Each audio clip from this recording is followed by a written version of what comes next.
Let's take a quick look at the criminal justice system and how it typically works so we can better understand where media fits into this.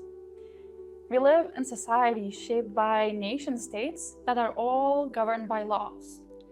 These laws, they exist for a reason, to help us coexist peacefully. And when someone breaks a law, especially in serious ways, it makes sense that there has to be a consequence. But what that consequence will look like, well, that's a decision that we as a society get to make. The so-called easy solution could be a lifelong sentence or just a long period of time to be incarcerated, or in some parts of the world, a death penalty. But those come with serious costs. Keeping someone imprisoned for decades or even 5 years, that costs a lot of money, and it's us, taxpayers, covering that price. And the death penalty, well, aside from being incompatible with EU values and international human rights law, it also risks executing innocent people. And that has happened too many times in the past to risk it again. So what does justice look like? Well, in my opinion, in the long run, real justice should ensure that the person won't commit a crime ever again. And for that, fortunately or unfortunately, punishment alone is often not enough. As German psychotherapist Günther Funke put it, punishment serves a purpose only when it offers a new perspective. Otherwise, it is meaningless. So what does work? Well, you might have seen those viral videos or popular articles about Norwegian prisons looking like hotels. Let me tell you a secret, they are actually effective. But their low reoffending rates are not just about the nice buildings. They actually have a really good system that is working properly.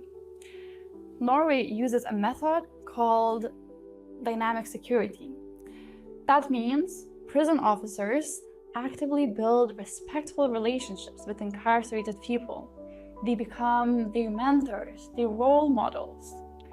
They're there to truly help a convicted person become a better person. The Norwegian prison system also follows the principle of normality, which means life inside prison should resemble the life outside of it as much as possible.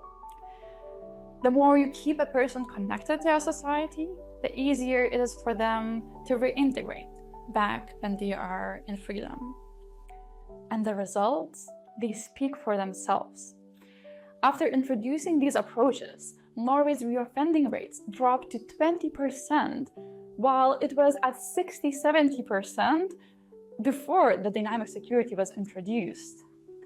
And now they have one of the lowest reoffending rates in the entire world.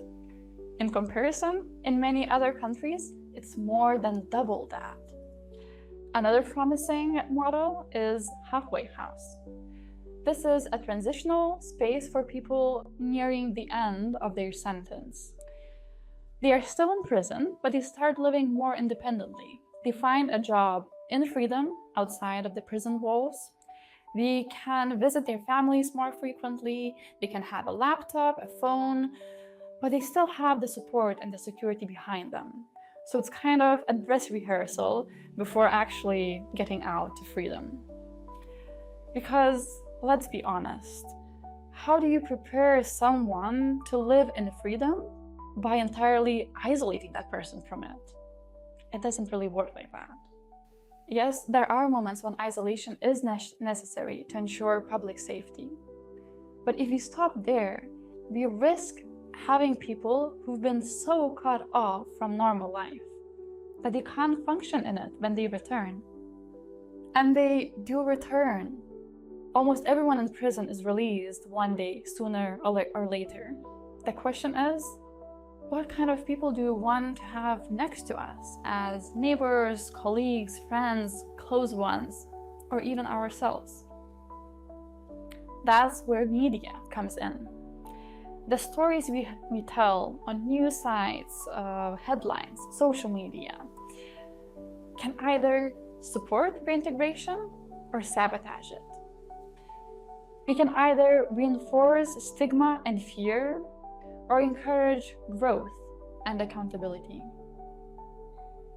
To be clear, this isn't about dismissing someone who committed a crime. Accountability matters. But true accountability means facing what happened and building something different. That can happen in a system or a society that refuses to see people as more than the worst act.